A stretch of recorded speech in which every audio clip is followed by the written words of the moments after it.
The west coast of the South Island is under a red weather warning tonight, with half a metre of rain predicted to fall in some parts. Heavy rain has held off so far today, but Westport residents aren't taking any chances as authorities draw comparisons to the devastating floods of July last year.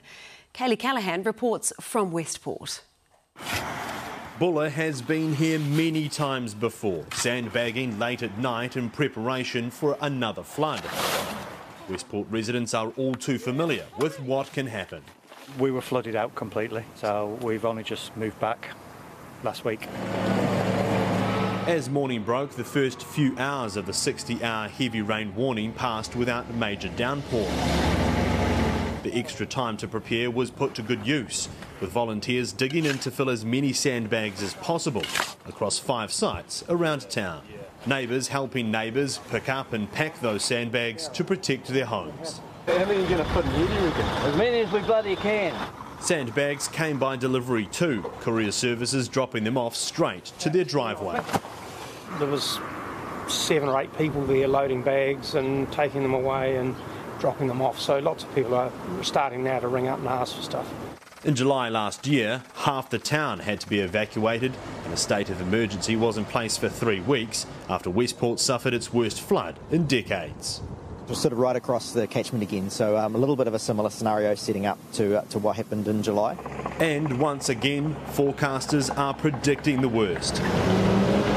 Late this afternoon, Met Service upgraded the weather warning to red for all of the west coast.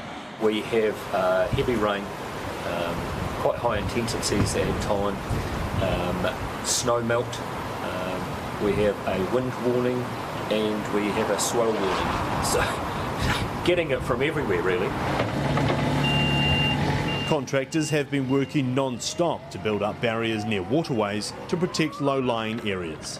It feels as though we're getting better and better at this preparedness thing. It's a balance between not sort of spooking everybody and overreacting. With the most serious of warning levels now in place, being prepared is all they can do. Kaylee Callahan, Newshub. And the Nelson Tasman region's destined to bear the brunt of the bad weather too. Our reporter Leighton Heikell is there. And Leighton, how is the region preparing there?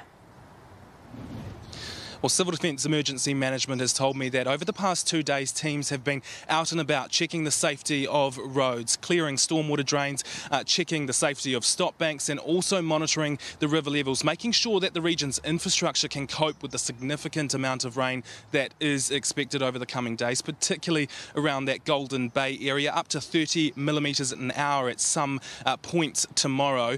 Today, the heavy rain hasn't arrived as of yet. It has been drizzling on and off for the past hour or so, but that is partly the concern because an already sodden ground and heavy rain don't mix very well, and it will cause things like surface flooding, which the council is warning residents to expect tomorrow. Things like surface flooding, rivers bursting and also road closures. They're telling people to prepare for the worst, but until that worst arrives tomorrow, it is a bit of a waiting game to see what damage it may bring.